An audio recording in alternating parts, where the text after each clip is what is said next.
போன மாதம் ஒரே ஒரு டெம்ப்ளேட்டையும் ஒரே ஒரு மீமை வச்சு மட்டும் பயங்கரமாக கலாய்ச்சாங்க தலை ஃபேன்ஸை.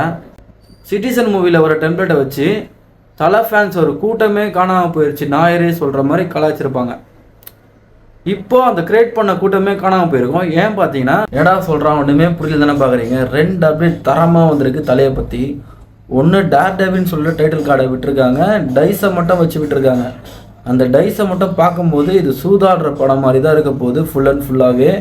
அந்த ரெட் தீமை பார்க்கும்போது இது செம்மையான ஒரு ஆக்ஷன் மூவியாக இருக்கலாம். படத்தோட டைரக்டர் யாருன்னு பார்த்தீங்கன்னா ஆர்த்திக் ரவிச்சந்திரன் தான். இவர் தலையோட தீவிரமான ஃபேனு. ஸ்க்ரீன் பிளே எப்படி இருக்கும் யோசிச்சு பாருங்க, தரமாக இருக்கும். மியூசிக் சொல்லவே வேணாம், அனிருத்து திருச்சி மேஞ்சிருவாரு, அவரும் இருக்காரு. என்ன சொன்னீங்க, தலையோட கரியர் காலி ஆயிடுச்சா? ப்ரொடியூசர் பண்ணதுக்கு ஆள் இல்லை, கரியர் டவுனு அப்படி இப்படின்னு. இப்போ தலையை ப்ரொடியூஸ் பண்ண போறாரு. யாருன்னு பார்த்தீங்கன்னா தலையோட ஒய்ஃப் ஷாலினி மேடம் தான் பண்ண போறாங்க. இந்த படம் முடிஞ்சு ரிலீஸ் ஆகும்போது தலை ஃபேன்ஸோட ஒயிட் என்னன்னு காட்ட போறானுங்க. பயங்கரமா பாக்ஸ் ஆஃபீஸ் கலெக்ஷன் அடிக்க போகுது. நெக்ஸ்ட் படத்துக்கு வெயிட் பண்ண போறீங்க வீட்டு வெளியே. அப்போ தலை இந்த மாதிரிலாம் பண்ண மாட்டாரு, யாருக்காச்சும் ஒரு ஆளுக்கு சான்ஸ் கொடுப்பாரு. தலை மற்ற ஆளுங்க மாதிரி கிடையாது.